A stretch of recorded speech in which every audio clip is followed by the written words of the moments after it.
దెబ్బతిన్నారు, నిష్కారణంగా కొట్టబడ్డారు.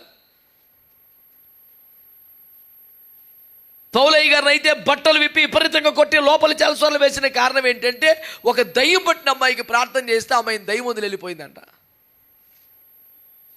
ఆ అమ్మాయికి దయ్యం పట్టితే ఆ దయ్యం వల్ల వీళ్ళు కొన్ని డబ్బులు వస్తున్నాయంట.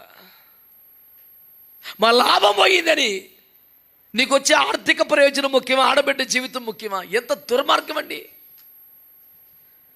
దయ్యముల నుండి, శాపము నుండి, బంధకాల నుండి మా బిడ్డకి విడుదల వచ్చిందని కాదు, మాకు వచ్చే డబ్బులు పోయి ఆ పిల్లంట మెడుకొని సంపాదిస్తున్నారు పాపిష్టం అందా.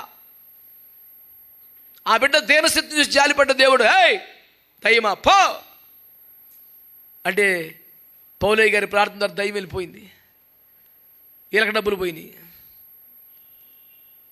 ఏ రకంగా ఒక ఆట బొమ్మగా మార్చి, వస్తువుగా మార్చి, సోది చెప్పించి ఏదో